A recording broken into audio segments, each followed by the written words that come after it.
Class 10th का science का chapter number 1 जिसका नाम है केमिकल रिएक्शंस एंड इक्वेशंस, इस चैप्टर की एक्टिविटी 1.3 को डिस्कस करते हैं। नेक्स्ट टॉपिक पे आते हैं। नेक्स्ट टॉपिक हमारे पास है एक्टिविटी 1.3। हमारी साइंस के बुक के अंदर जो एक्टिविटी 1.3 है उसे हमने डिस्कस करना है। चलो स्टार्ट करते हैं। फर्स्ट पॉइंट पे आते हैं। Take a few zinc granules in a conical flask. देखो, फर्स्ट पॉइंट में ये बोला जा रहा है कि आपने पहले तो एक कोनिकल फ्लास्क लेना है और उसके अंदर आपने कुछ जिंक ग्रैन्यूल्स को डालना है, मतलब जिंक के काफी सारे छोटे छोटे पीसेस को डाल देना है। तो ये देखो, ये जो भाई साहब हैं ये एक कोनिकल फ्लास्क लेके आ गए हैं और इसके अंदर हमने जिंक के ना काफी सारे छोटे छोटे पीसेस को डाल दिया। तो ये हमारा फर्स्ट पॉइंट कंप्लीट हो गया। आगे चलते हैं, सेकंड पॉइंट के ऊपर आते हैं। सेकंड पॉइंट में कह रहे हैं ऐड डाइल्यूट हाइड्रोक्लोरिक एसिड और सल्फ्यूरिक एसिड टू दिस।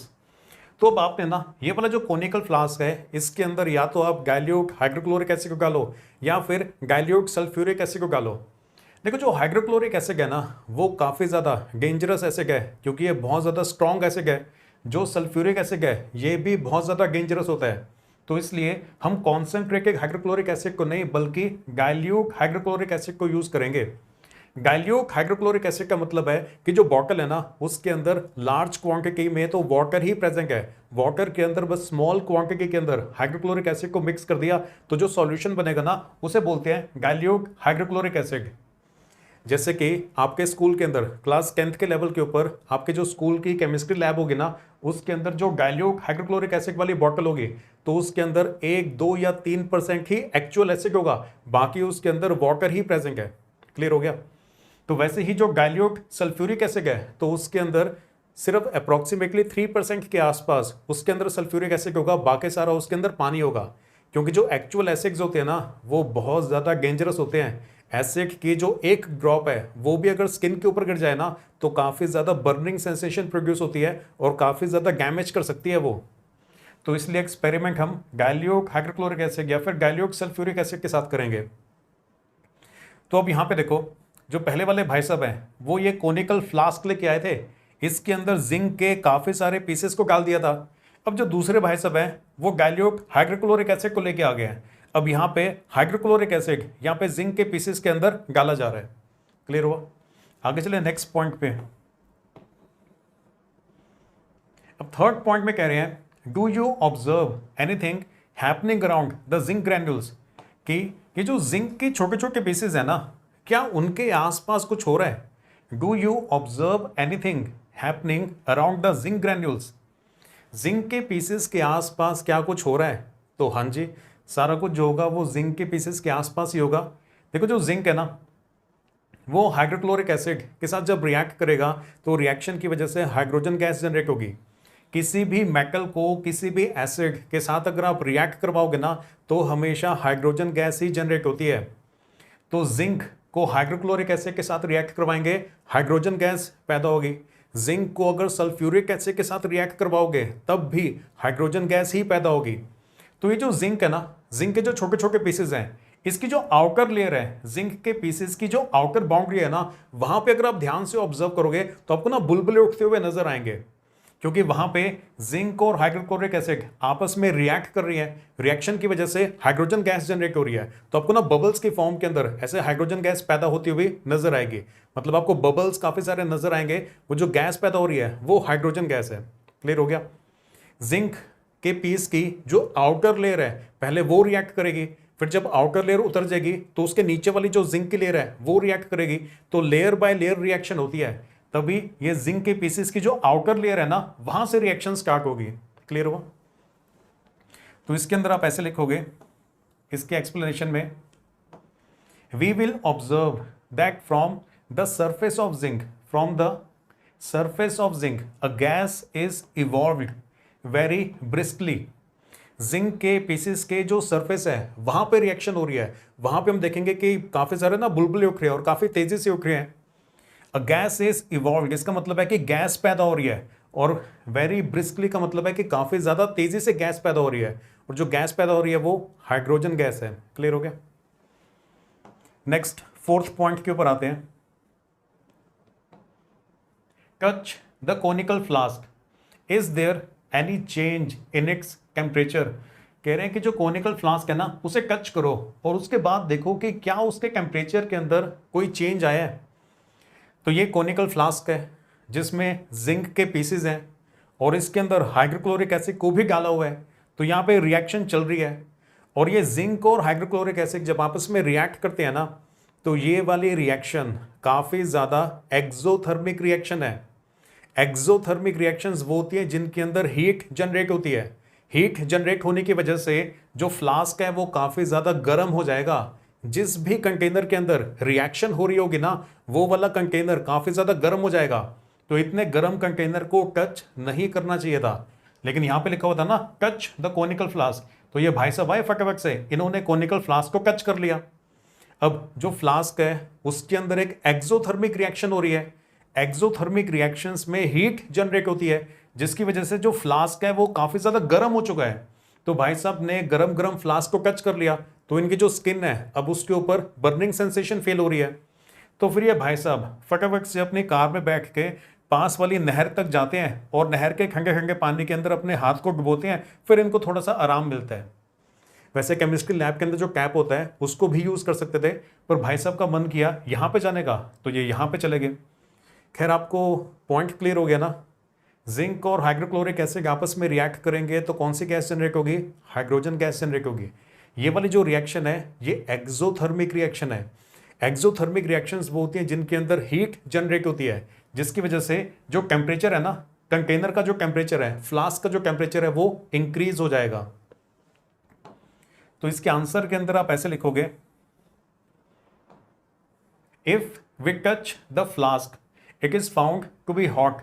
अगर आप फ्लास्क को टच करोगे तो आप ये ऑब्जर्व करोगे कि वो काफी ज्यादा गर्म है और temperature of the flask has increase. Temperature के बारे में पूछा गया था ना, तो इसका मतलब है कि जो टेम्परेचर है उसका वो इंक्रीज हो चुका है। तो ये हमने सारे पॉइंट्स का आंसर कर दिया। अब जो फाइनल ऑब्जर्वेशन है ना हमारी उसको भी लिख देते हैं। देखो एक्सपेरिमेंट ये था, कॉनिकल फ्लास्क लेना है, उसमें पहले जिंक के पीसेस को डालना है, फिर हाइड्रोक्लोरिक एसिड या फिर सल्फ्यूरिक एसिड को डालना है।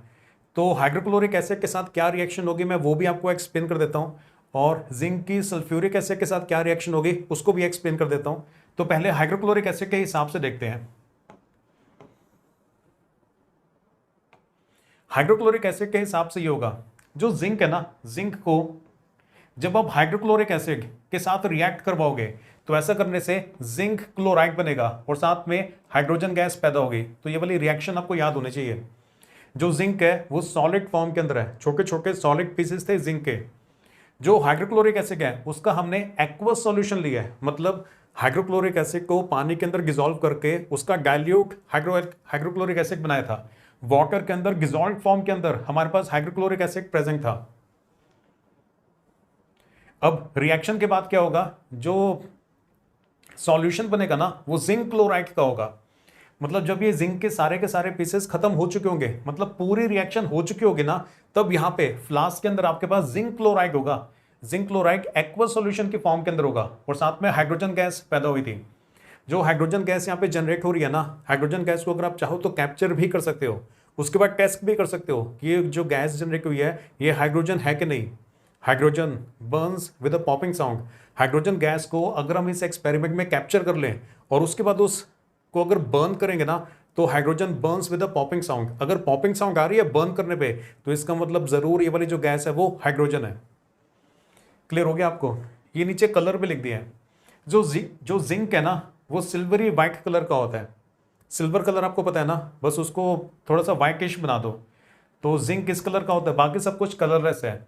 जो हाइड्रोक्लोरिक एसिड का एक्वा सॉल्यूशन है वो भी कलरलेस होगा, जो जिंक क्लोराइड है वो भी कलरलेस है, और जो हाइड्रोजन गैस है, अरे भाई हाइड्रोजन गैस एक इनविजिबल गैस है, मतलब कलरलेस गैस है। हमारी हवा के अंदर ऑक्सीजन गैस प्रेजेंट होती है ना, पर हवा के अंदर जो ऑक्सीजन गैस है वो आपको नजर थोड़ी आती है, इनविजिबल होती है, मतलब कलरलेस होती है। हाइड्रोजन गैस के साथ भी ऐसे ही है, जो हाइड्रोजन गैस है वो इनविजिबल गैस है या कलरलेस गैस है, ऐसे भी लिख सकते हैं। क्लियर हो गया? अब इसको एक्सप्लेन करना हो तो आप ऐसे लिखोगे, when hydrochloric acid is added to zinc granules. जब हाइड्रोक्लोरिक एसिड को जिंक के पीसेस जो फ्लास्क में प्रेजेंट है उसमें जब हाइड्रोक्लोरिक एसिड को ऐड कर देंगे then zinc reacts with hydrochloric acid to produce hydrogen gas and zinc chloride. ये जो ऊपर वाली रिएक्शन है ना, इसी को लिखा है कि रिएक्शन के बाद क्या बनेगा, हाइड्रोजन गैस पैदा होगी और साथ में जिंक क्लोराइड बनेगा। नेक्स्ट पॉइंट में आप ये लिखोगे द रिएक्शन इज एक्सोथर्मिक। जो रिएक्शन है वो एक्सोथर्मिक है, so the temperature of the flask increases. Exothermic reactions वो होती हैं जिनके अंदर हीट पैदा होती है, हीट जनरेट होती है। दूसरी होती है एंडोथर्मिक रिएक्शंस। एंडोथर्मिक रिएक्शंस में टेम्परेचर कम हो जाता है, चीज़ें ठंडी हो जाती हैं। एक्सोथर्मिक रिएक्शन में टेम्परेचर इंक्रीज होता है, मतलब जो सिस्टम है वो गर्म हो जाता होता है। तो यहां पे जो रिएक्शन है वो एक्सोथर्मिक है। नेक्स्ट पॉइंट में आप लिखोगे the gas evolved is hydrogen. जो गैस पैदा हो रही है ना, वो गैस कौन सी है, वो हाइड्रोजन गैस है। और अगर आप हाइड्रोजन गैस को चेक करना चाहते हो कि सच में हाइड्रोजन है या नहीं, तो उसका रीजन ये होता है hydrogen gas Burns with a popping sound. जो हाइड्रोजन गैस पैदा हो रही है ना, अगर हम हाइड्रोजन गैस को कैप्चर कर लें तो फिर उसको अगर आग लगाएं, तो अगर पॉपिंग साउंड आ रही है, तो इसका मतलब जो गैस है वो हाइड्रोजन है, क्योंकि hydrogen Burns with a popping sound. Clear हो गया। लास्ट पॉइंट ये है, सल्फ्यूरिक एसिड के साथ अगर रिएक्शन होती तो क्या होता। तो जिंक को अगर हाइड्रोक्लोरिक एसिड नहीं बल्कि सल्फ्यूरिक एसिड के साथ रिएक्ट करवाएंगे ना, तब भी हाइड्रोजन गैस तो जनरेट होगी ही होगी, साथ में बस जिंक सल्फेट बनेगा। जो एक्वस सॉल्यूशन है ना, वो जिंक क्लोराइड का नहीं बल्कि जिंक सल्फेट का होगा। बस यहां पे फर्क था। जिंक को अगर आप सल्फ्यूरिक एसिड के साथ रिएक्ट करवाओगे तो हाइड्रोजन गैस तो जनरेट होगी ही होगी, साथ में जिंक सल्फेट बनेगा। तो जिंक वही सिल्वरी वाइट कलर का है, बाकी सब कुछ जो है वो कलरलेस है। सिर्फ यहां पे फर्क होता है, अगर सल्फ्यूरिक एसिड के साथ रिएक्ट करवाएंगे तो जिंक सल्फेट बनेगा, और सल्फ्यूरिक एसिड के बजाय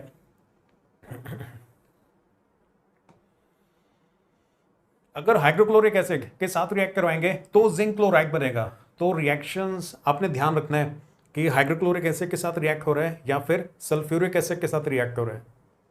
अगर आप यहां तक पहुंच गए हो तो प्लीज़ वीडियो को लाइक कर देना और चैनल को सब्सक्राइब कर दो।